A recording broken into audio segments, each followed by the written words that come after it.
Welcome to Telugu భూమి news channel. ఘనంగా హనుమాన్ జయంతి ఉత్సవం జమ్మికుంట మున్సిపాలిటీ పరిధిలోని కొత్తపల్లి శ్రీ భక్తాంజనేయ స్వామి ఆలయంలో 1/6/2024 శనివారం రోజున హనుమాన్ పెద్ద జయంతి ఉత్సవాలు ఆలయ అర్చకులు శ్రీ శేషం వరప్రసాద్ ఆధ్వర్యంలో ఘనంగా జరిగాయి. జయంతి సందర్భంగా శ్రీ గణపతి, శ్రీ సుబ్రహ్మణ్య స్వామి వారికి, శ్రీ భక్తాంజనేయ స్వామిలకు పంచామృత అభిషేకం, నాగవల్లి దళం పూజ, విశేష అలంకరణ, తదుపరి ప్రధాన హారతి, తీర్థ ప్రసాదాలు భారీ ఎత్తున తరలివచ్చిన భక్తులకు అందజేశారు. హనుమాన్ జయంతి సందర్భంగా ఆలయ వ్యవస్థాపక అధ్యక్షులు బొద్దుల రవీందర్, వ్యవస్థాపక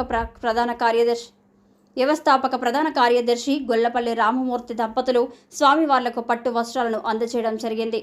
జయంతి ఉత్సవాలకు హాజరైన వందలాది మంది భక్తులకు దాస్యపు వెంకట్రామ నరసయ్య దంపతులు, గర్రెపల్లి లక్ష్మీనారాయణ దంపతులు భక్తులకు ప్రసాద వితరణ చేశారు. ఈ కార్యక్రమంలో జమ్మికుంట మున్సిపల్ కౌన్సిలర్ జుగురు సదానందం, కొత్తపల్లి మాజీ ఉప సర్పంచ్ కొక్కుల శశిధర్, హనుమాన్ దీక్షాపరులు కూరపాటి సాయికృష్ణ, జితేందర్, ఉపేందర్, ప్రశాంత్, సతీష్, చిరంజీవి తదితరులు పాల్గొన్నారు.